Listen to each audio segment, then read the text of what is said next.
Yasin Kittur ಸಾರಥ್ಯದ hi Malaprabha YouTube ಚಾನೆಲ್ಗೆ ಸ್ವಾಗತ. ನಾನು ತ್ರಿವೇಣಿ ಬಡಿಗೇರ್.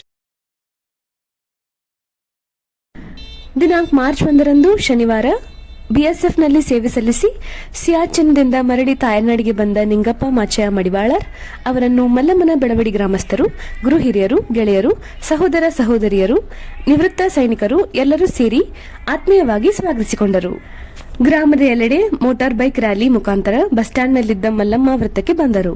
ನಂತರ ಯೋಧ ನಿಂಗಪ್ಪ ಮಡಿವಾಳರ್ ತಂದೆ ತಾಯಿ ಹಾಗೂ ಸಹೋದರ, ಪತ್ನಿ ಮತ್ತು ಮಕ್ಕಳೊಂದಿಗೆ ರಾಣಿ ಮಲ್ಲಮ್ಮಳ ಮೂರ್ತಿಗೆ ಮಾಲಾರ್ಪಣೆ ಮಾಡಿದರು.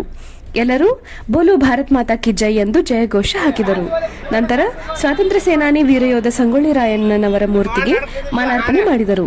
ನಂತರ ಯೋಧ ನಿಂಗಪ್ಪ ತಮ್ಮ ಆರಂಭದ ದಿವಸಗಳನ್ನು ಮೆಲುಕು ಹಾಕಿದರು. ಸಿಯಾಚಿನ್ ಫಸ್ಟ್ ಪೋಸ್ಟಿಂಗ್ ಇಲ್ಲಿ ಬೆಳಗಾವದಾಗ ಸ್ಟಾರ್ಟಿಂಗ್ ಬೆಳಗಾವಿ ಮುಗಿಸ್ಕೊಂಡ್ರಿ ಇಲ್ಲಿಂದ ಫಸ್ಟ್ ಪೋಸ್ಟಿಂಗ್ ನಮ್ದು ಇದ್ರಿ ಸಿಯಾಚಿನ್. ಅವಾಗ ನಮ್ಮ ವಯಸ್ಸು ಅಷ್ಟೇ 18 ವಯಸ್ಸದು ಇತ್ತು ನೋಡ್ರಿ.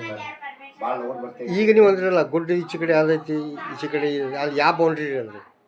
ಅದ್ ನಮ್ದು ಇದು ಸಿಯಾಚಿನ್ ರೀ. ಸಿಯಾಚಿನ್ದಾಗೂ ಐತ್ರಿ, ಜಮ್ಮು ಕಾಶ್ಮೀರದಾಗೂ ಐತಿ, ಆಮೇಲೆ ರಾಜಸ್ಥಾನದಾಗೂ ಐತ್ರಿ, ಆಮೇಲೆ ಇಲ್ಲಿ ಸಿಕ್ಕಿಂದಾಗೂ ಐತ್ರಿ.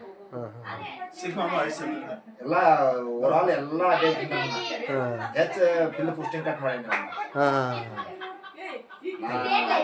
ಒಳಗಡೆ ಒಟ್ಟ ಪೀಸ್ ಸ್ಟೇಷನ್ ನೌಕರಿ ಮಾಡಿಲ್ಲ. 23 ವರ್ಷಗಳ ಕಾಲ ಸೇವೆ ಸಲ್ಲಿಸಿದ ನಿಂಗಪ್ಪ ಮಾಚಯ್ಯ ಮಡಿವಾಳರ್ ಅವರಿಗೆ ತಂದೆ ಮಾಚಯ್ಯ ಮಡಿವಾಳರ್, ತಾಯಿ ಚನ್ನಬಸವ್ವ ಮಡಿವಾಳರ್, ಹೆಂಡತಿ ರೂಪಾ ನಿಂಗಪ್ಪ ಮಡಿವಾಳರ್, ದೊಡ್ಡ ಮಗಳು ಭಾಗ್ಯಶ್ರೀ ನಿಂಗಪ್ಪ ಮಡಿವಾಳರ್, ಚಿಕ್ಕ ಮಗಳು ಶ್ರಾವಣಿ ನಿಂಗಪ್ಪ ಮಡಿವಾಳರ್ ಇದ್ದಾರೆ. ವರದಿ ಯಾಸಿನ್ ಕಿತ್ತೂರ್, ಅಸದ್ ಆರ್ಜೆ. ಎಲ್ಲರಿಗೂ ನಮಸ್ಕಾರ. ಮುಂದಿನ ಸಂಚಿಕೆಯಲ್ಲಿ ಸಿಗೋಣ. ದಯವಿಟ್ಟು ನಮ್ಮ ಹಾಯ್ ಮಲಪ್ರಭಾ ಯೂಟ್ಯೂಬ್ ಚಾನೆಲ್ಗೆ ಸಬ್ಸ್ಕ್ರೈಬ್ ಮಾಡಿ.